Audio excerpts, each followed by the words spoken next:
ओम श्री गणगणपति नमः। श्री गणेश की वंदना कर, दिन के स्वामी शुक्रदेव तथा माता लक्ष्मी की आराधना कर, इष्ट देव का ध्यान धर, गुरुजनों को नमन कर अभिनंदन करते हैं आपका वरुण मिश्र द्वारा प्रस्तुत आज के दैनिक पंचांग में। यह इसकी प्रस्तुति नित्य होती है। यह 5 भागों में हुआ करता है और इसमें डेटा जो लिए गए हैं वो दृक पंचांग से लिए जाते हैं। छवि तथा ध्वनि गूगल से ली गई है और यह प्रस्तुति आप तक YouTube के माध्यम से हम पहुंचा पाने में समर्थ हो। पंचांग, दैनिक पंचांग हमारा जो है इसके 5 अंग हैं। जिस तरह पंचांग के 5 अंग होते हैं, दैनिक पंचांग के भी 5 अंग हैं। यह 5 भागों में आपके समक्ष प्रस्तुत होता है। पहला भाग पंचांग मुहूर्त ग्रहों के गोचर से संबंध रखता है। इसी के पहले भाग का लघु रूप पंचांग और मुहूर्त को लेकर हम अलग से प्रस्तुति करते रहे हैं जो आपके सुझावों के अनुरूप है। दूसरा भाग जन्म पत्रिका में चंद्रमा जिस नक्षत्र में है स्थायी रूप से और आज जिस नक्षत्र में गोचर कर रहे हैं उसके अनुसार हम देखते हैं। और यह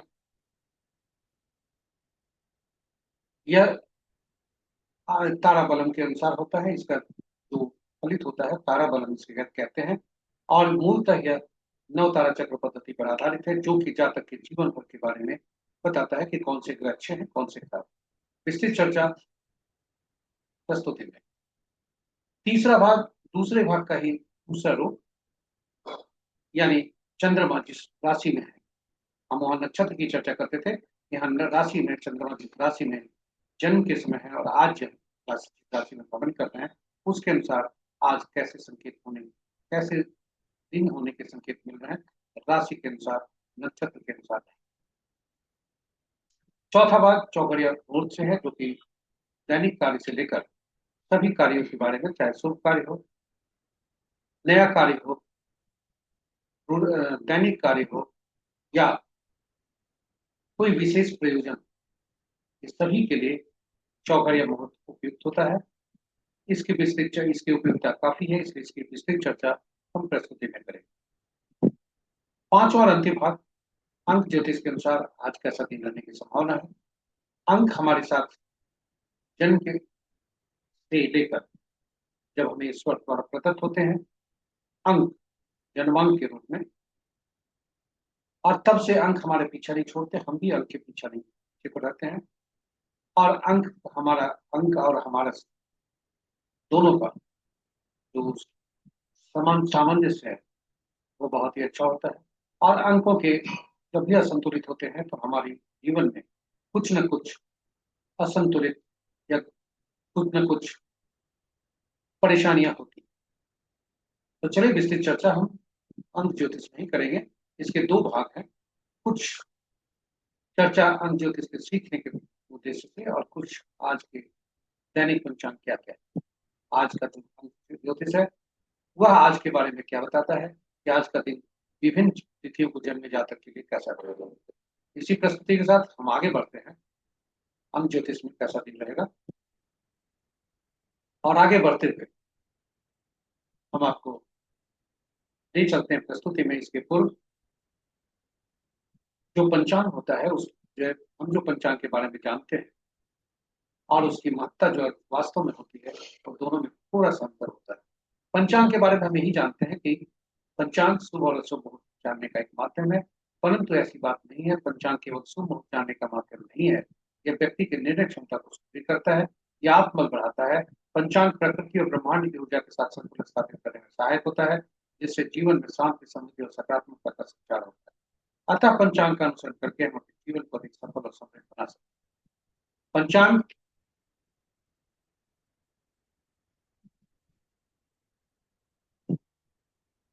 की महत्ता को देखते हुए चलिए आइए हम सब पंचांग का अनुसरण करके अपने जीवन में शांति, समृद्धि और सकारात्मकता का संचार सुनिश्चित करते हुए अपने जीवन को अधिक सफल और समृद्ध बनाएं। साथ ही साथ प्रस्तुति को साझा करें अपने मित्रों, परिजनों तथा शुभेच्छुओं के संग, ताकि वे भी पंचांग का अनुसरण करके अपने जीवन में शांति, समृद्धि और सकारात्मकता का संचार करते हुए अपने जीवन को अधिक सफल और समृद्ध बना सकें। इन्हीं शब्दों के साथ हम आपको ले चलते हैं आज के प्रस्तुति के पहले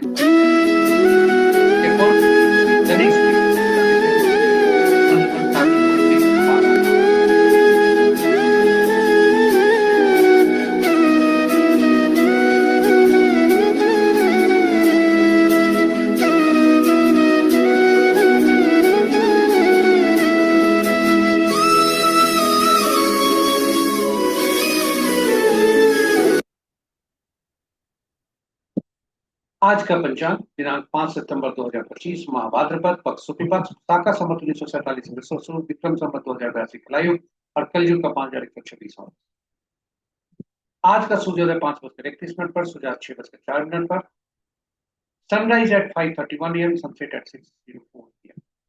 आज का दिशा शुभ पश्चिम है, फिर भी इस दिशा में यात्रा करने को बाध्यता हुई तो जौ खाकर या दूध का सेवन कर यात्रा में शुभता। पंचांग के 5 अंग इस प्रकार है। वार शुक्रवार, तिथि कल भोर में 3:12 तक त्रयोदशी जो जैठ तिथि के अंतर्गत आता है, उसके बाद चतुर्दशी जो रिक्ता तिथि के अंतर्गत आता है। नक्षत्र रात्रि के 11:30 तक श्रवण, उसके बाद निष्ठा। योग अपराह्न 1:53 तक शोभन, उसके बाद तिगंठ। करण अपराह्न के 3:45 तक कौलभ, तत्पश्चात कल भोर में 3:12 तक तैतिल और उसके बाद कर। महत्वपूर्ण ये रहे हमारे पंचांग के 5 अंग। महत्वपूर्ण मुहूर्त में जाने के पूर्व भोलेनाथ को नमन करते हैं और देखते हैं भोलेनाथ का वास कैसा है, कहाँ पर भोलेनाथ वास कर रहे हैं, उसके प्रतिफल क्या है, संभावित क्या है। ओम नमः शिवाय। ओम नमः शिवाय। आज जब तक शुक्ल पक्ष त्रयोदशी है तब तक नंदी पर सवार हैं भोलेनाथ, जो अभिष्ट सिद्धि के लिए काफी उपयोगी है।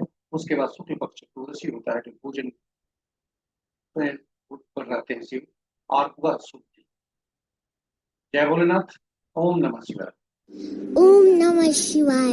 महत्वपूर्ण मुहूर्त में शुभ मुहूर्त अभिजीत मुहूर्त दिन के 11:23 से 12:13 तक, अमृत काल अपराह्न 1:16 से 2:52 तक, सर्वात सिद्धि योग 5:21 से 11:58 तक, रवि योग देर रात्रि 11:38 से 5:32 तक, विजय मुहूर्त अपराह्न 1:53 से 2:44 तक, गोधूली बेला संध्या 6:04 से 6:27 तक और निशिता मुहूर्त देर रात्रि 11:25 से मध्य रात्रि 0:11 तक।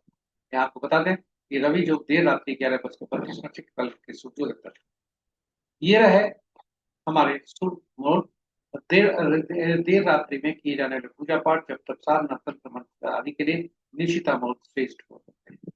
अशुभ मुहूर्त में सबसे प्रभावी अशुभ मुहूर्त राहु काल दिन के 10:14 से 11:48 तक, गुली काल 7:05 प्रातः से 8:40 तक, यमगंड अपराह्न 2:56 से 4:30 तक और वर्ज्य मुहूर्त कल भोर में 3:31 से 5:04 सुबह तक। ये रहे हमारे महत्वपूर्ण शुभ और अशुभ मुहूर्त। ग्रहों की आकाशीय स्थिति को देखें तो अंश के अनुसार आज ग्रह सभी ग्रह शुभ स्थिति में है और चंद्रदेव मकर राशि में आकर अपने ही नक्षत्र में है। मंगल देव कन्या राशि में आकर अपने ही नक्षत्र में है। बृहस्पति देव मिथुन राशि में रहकर अपने नक्षत्र में है और शनि देव मीन राशि में रहकर अपने नक्षत्र। इस प्रकार अपने नक्षत्र में रहते हुए 4 ग्रह। राशि के अनुसार यदि देखें तो मित्र राशि में 2 ग्रह, शत्रु राशि में 5 ग्रह हैं, सम राशि में 1 ग्रह है और अपनी राशि में 1 ग्रह है। वे हैं मात्र सूर्य ग्रह। शक्तिशाली ग्रह में सूर्य की राशि में 3 ग्रह, बुध की राशि में 2 ग्रह, शनि की राशि में 2 ग्रह हैं, मंगल और शुक्र की राशि में कोई ग्रह नहीं है। इस प्रकार और शेष ग्रहों की राशियों में एक एक ग्रह। नक्षत्र के अनुसार मित्र राशि नक्षत्र में 2 ग्रह, शत्रु नक्षत्र में 2 ग्रह, सब नक्षत्र में 1 ग्रह और अपने नक्षत्र में 4 ग्रह हैं। चंद्रदेव, मंगल देव, बृहस्पति देव और शनि। शुक्र देव और बृहस्पति देव के नक्षत्र में 2 ग्रह हैं।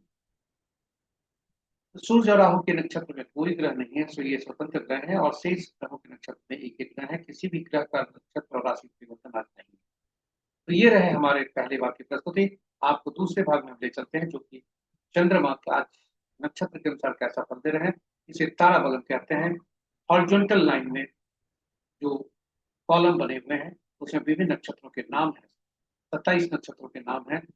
वह आज चंद्रमा जिस नक्षत्र में गोचर कर रहे हैं उससे संबंधित है। और तारा बलन के नीचे जो वर्टिकल रोज है उसके में वह जन्म पत्रिका में चंद्रमा जिस नक्षत्र में है वह दिखाता है। जब भी किसी का आज का तारा जन्म विपत तेरी या नैथनी में होता है तो वह शुभकारी होता है, शेष शुभकारी हुआ करते हैं। यह तारा बलन नवतारा चक्र पद्धति पर आधारित है और तारा बलन को समझने के लिए यदि नवतारा चक्र पद्धति को हम समझ जाए फिर हमें कुछ समझने की आवश्यकता नहीं, क्योंकि नवतारा चक्र पद्धति सभी ग्रहों से संबंध है और जातक के जीवन के बारे में बताता है। तारा बलन केवल चंद्रमा के गोचर से संबंध। जो आज के बारे में बताता है। तो चलिए नवतारा चक्र पद्धति पर चर्चा कर लेते हैं। कुल 27 नक्षत्र ग्रहों के मन नक्षत्र होंगे, और ग्रह अपना फल नहीं देते, नक्षत्र ही अपना फल देते हैं। और कुल 27 नक्षत्र होंगे, इसलिए 27 नक्षत्रों को 3 श्रेणियों में रखा गया ताकि ग्रह को नक्षत्रों से जोड़ा जाए। 3 श्रेणियों में रखा गया, 9 नक्षत्र करके, और हर श्रेणी में 9 नक्षत्र हुए। और ग्रहों को महादशा के क्रम में रखा गया। ये हुए केतु देव पहला, शुक्र दूसरा, सूर्य तीसरा, चंद्रमा चौथा, मंगल पांचवा, राहु छठा, बृहस्पति सातवां, शनि आठवां और बुध नौवां।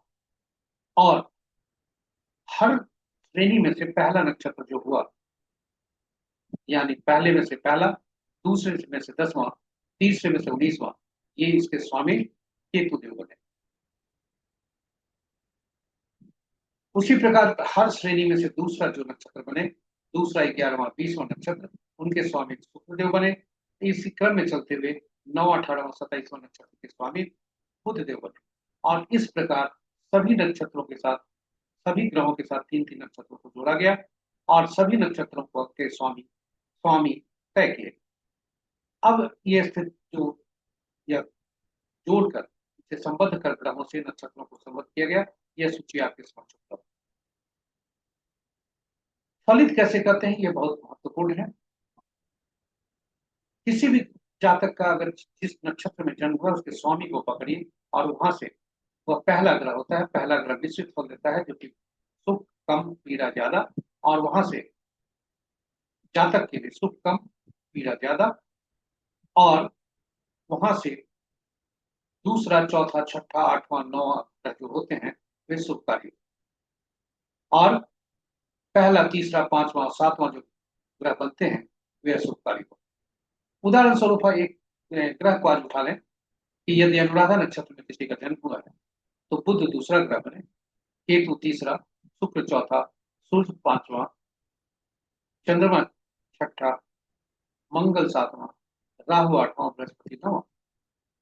अब आप खुद ही समझ सकते हैं कि अगर किसी जातक का जन्म अनुराधा नक्षत्र में है, और यदि वह जातक जान जाए कि कौन से ग्रह हमारे लिए शुभकारी हैं, कौन से अशुभकारी, तो क्या हम यह नहीं जान सकते कि कौन से दशा महादशा का फल हमारा अच्छा होगा।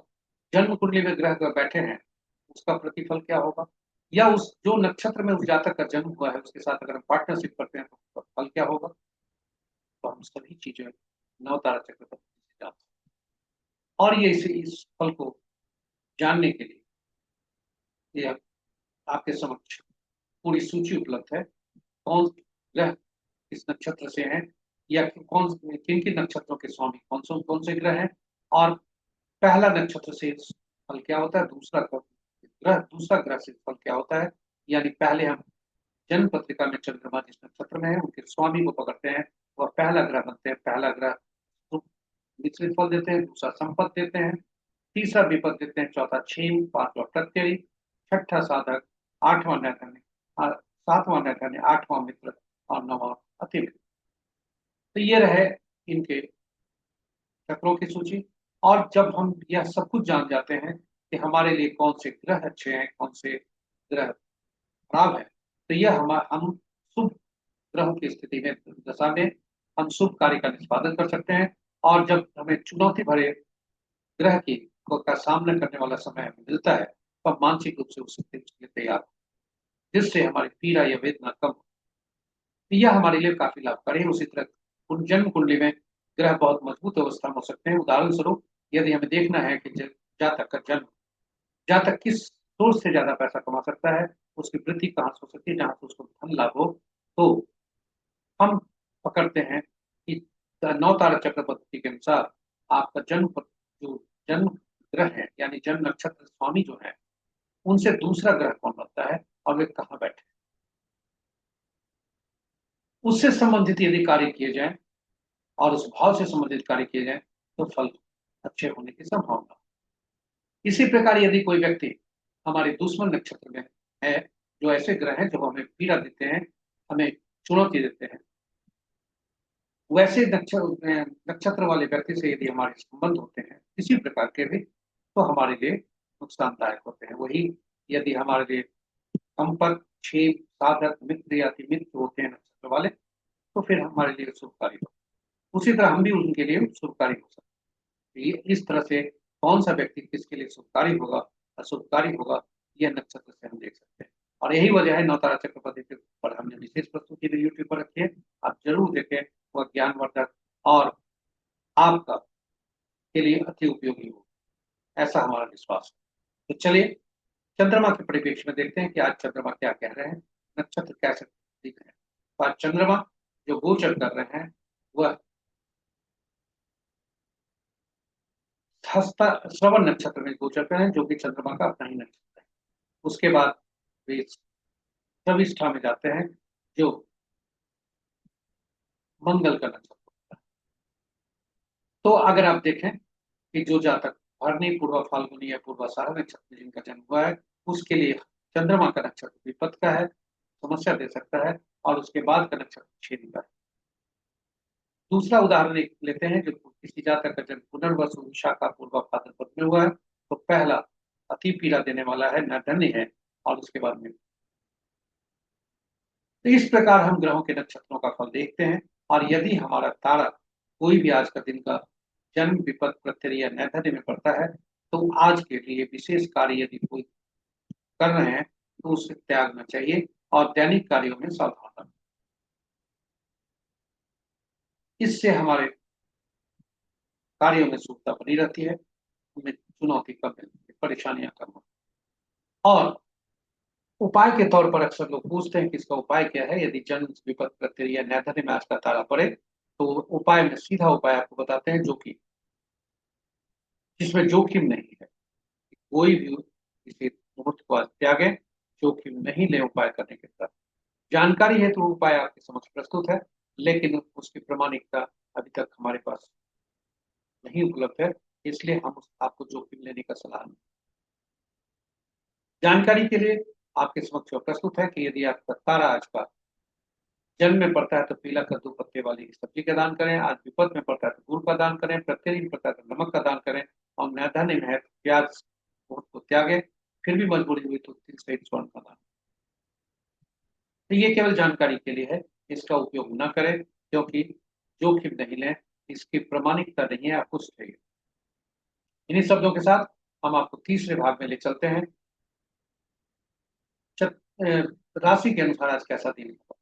आज चंद्रमा का राशि परिवर्तन नहीं है, ये मकर राशि में है, और मकर राशि के जातक, मकर राशि के आज के लिए चंद्रमा शुभकारी है,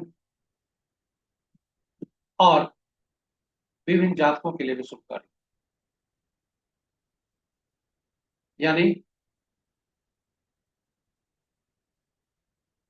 चंद्रमा मेष राशि के जातक के लिए, कर्क, सिंह राशि, वृश्चिक, मकर और मीन राशि के जातक के लिए आज की उत्तमता के साथ।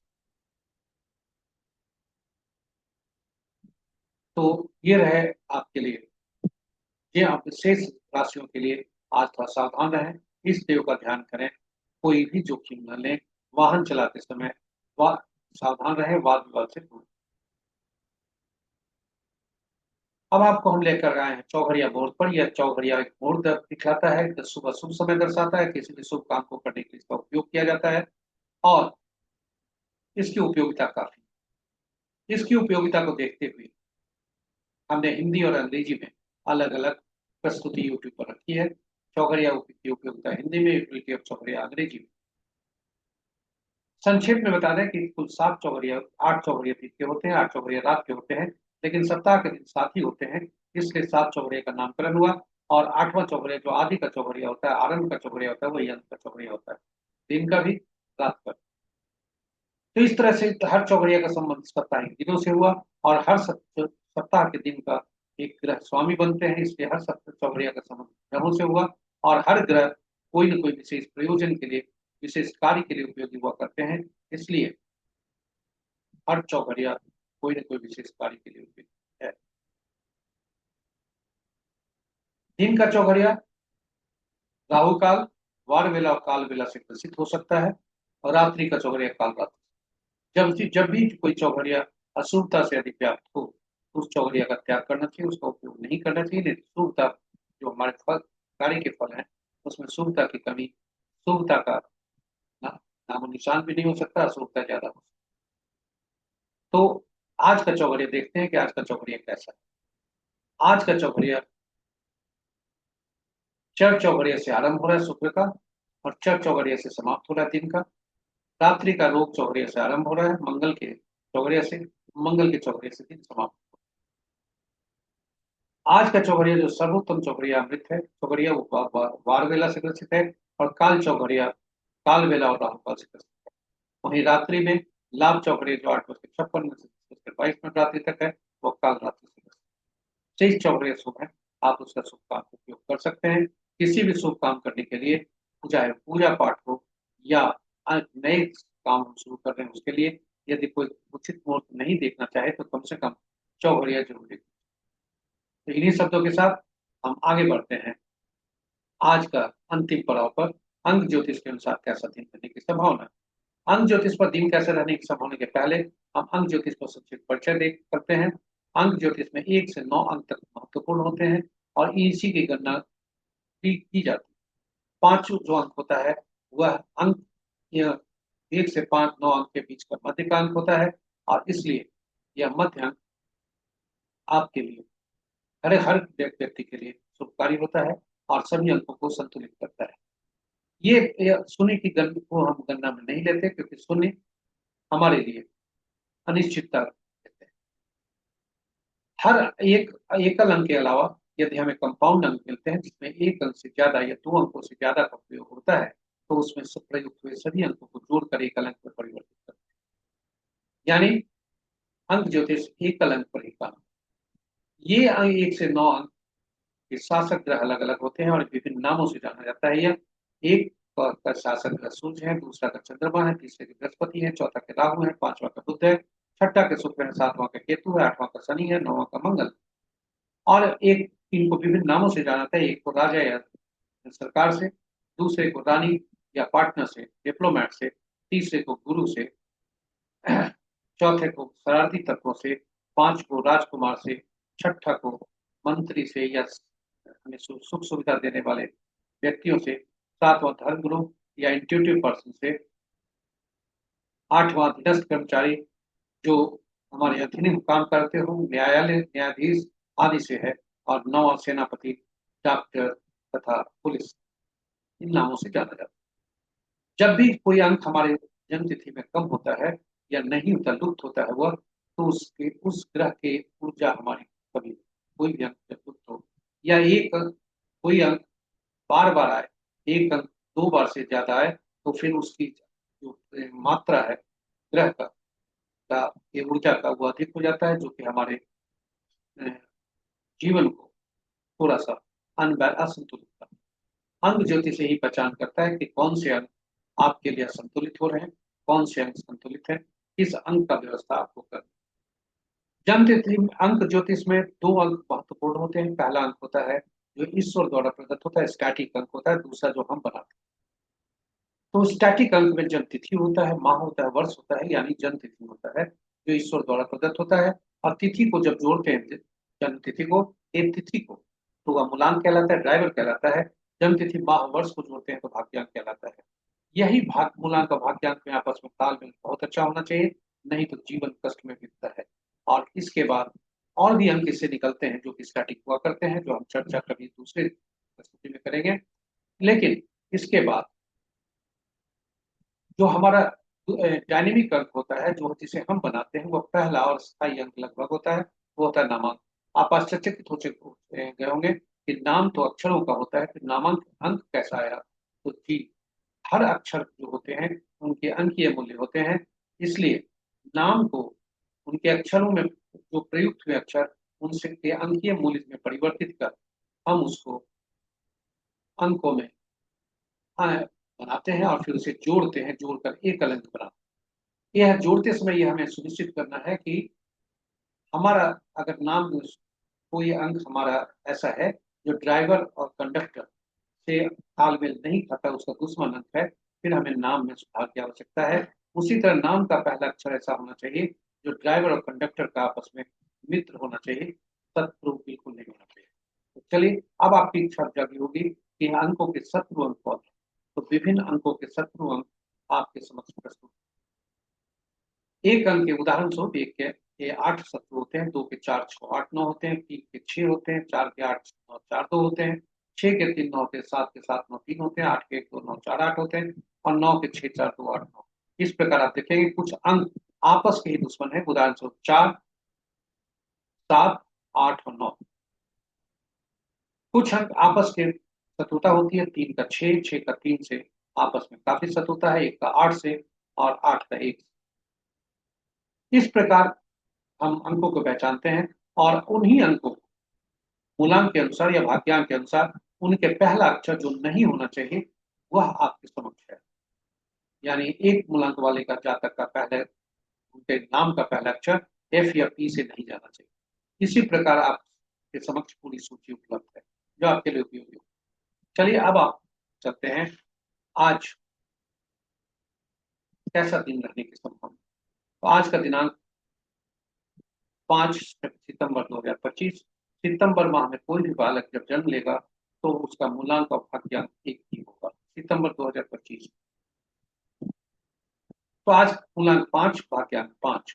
5 किसी अंक का दुश्मन नहीं है, इसलिए आज सभी अंकों के लिए दिन उत्तम होने की संभावना है। केवल 9 अंक से यह तटस्थ रहता है, इसलिए सभी अंक इसके लिए बराबर हैं और इसके लिए काफी उपयोगी है। इसलिए सभी जातक जिस भी अंक से में जिस भी तिथि को जन्मे होंगे सभी के लिए आज शुभता के संकेत। इन्हीं शब्दों के साथ हम प्रस्तुति को यहीं पर समाप्त देते हैं। हम अंतिम चरण पर पहुंच गए। आप हमारे साथ बने रहे इसके लिए बहुत बहुत धन्यवाद। आशा करते हैं आपके लिए उपयोगी होगा और ज्ञानवर्धक। अगर ये यदि आप हमारी प्रस्तुति को पहली बार देख रहे हैं तो चैनल को सब्सक्राइब करें तथा इस चैनल को सब्सक्राइब कर नोटिफिकेशन बटन को जरूर दबा लें ताकि हमारे हर प्रस्तुति की सूचना आप तक पहुंचे। सभी नए तथा पुराने सब्सक्राइबर से अनुरोध है कि इस प्रस्तुति को साझा करें अपने मित्रों परिजनों तथा शुभेच्छुओं के संग ताकि वे भी पंचांग का अनुसरण करके और विभिन्न जो प्रस्तुति है उनका अनुसरण करके लाभ हो सकते हैं, उठा सकते हैं और घर पर ही से उपाय कर अपने जीवन में अधिक शुभता ला सकते हैं। इन्हीं शब्दों के साथ हम आज विराम लेते हैं। माँ लक्ष्मी की कृपा शुक्रदेव की कृपा पर बरसते रहे। इन्हीं की प्रार्थना के साथ यही कामना के साथ हम आपसे विदा ले रहे हैं। कल पुनः नई प्रस्तुति के साथ आपके समक्ष उपस्थित होंगे। तब तक के लिए जय शुक्रदेव, जय माँ लक्ष्मी।